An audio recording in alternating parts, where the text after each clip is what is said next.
de Jésus crucifié, sœur Euphrasie de l'Immaculée Conception, sœur Thérèse du Cœur de Marie.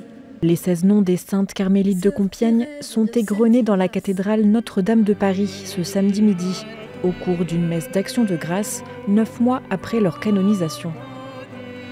Accusées de fanatisme pendant la Terreur, ces religieuses âgées de 20 à 79 ans ont été guillotinées en juillet 1794.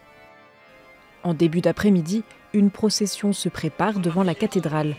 Son parcours suit l'itinéraire emprunté par les charrettes qui ont emmené les carmélites jusqu'à l'échafaud. Nous sommes en train de partir pour faire un chemin de croix. Ce chemin de croix, nous allons le faire sur les pas des carmélites de Compiègne. Elles ont été jugées à la conciergerie, elles sont parties donc en charrette de la conciergerie et tout le long du chemin, elles ont prié. Dans des conditions extrêmes, elles restent fidèles à leur vocation.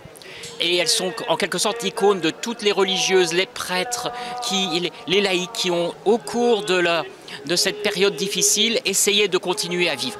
Et d'une certaine façon, elles sont les icônes de tous les chrétiens qui dans les moments difficiles continuent de vivre accrochés à Jésus.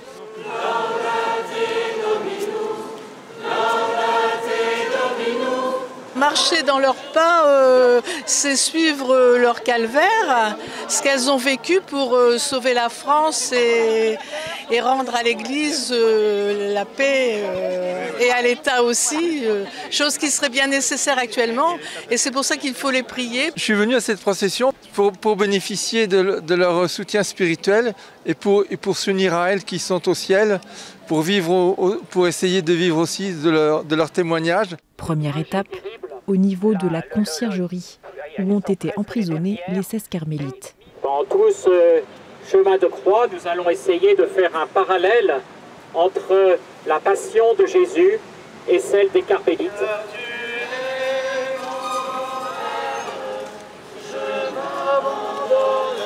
Dans les choses qui m'inspirent aujourd'hui de ces sœurs, c'est le temps en communauté, c'est le temps qu'elles ont passé ensemble et entre autres la joie qu'elles ont eue malgré une fin tragique qui était difficile. Elles sont toujours restées très soudées les unes aux autres. Moi, le témoignage de foi des martyrs, de quelque pays qu'ils soient, m'inspire beaucoup et me fortifie beaucoup. Alors quand ce sont des martyrs de chez nous, c'est encore plus. C'est assez touchant et marquant, déjà parce qu'on connaît les carmélites comme ça, mais ça devient encore plus concret de reprendre leur chemin qu'elles ont fait en charrette, d'être dans leurs traces. Leur canonisation était très attendue, presque 120 ans après leur béatification par Pie X, comme l'explique le président des Amis des Carmélites de Compiègne.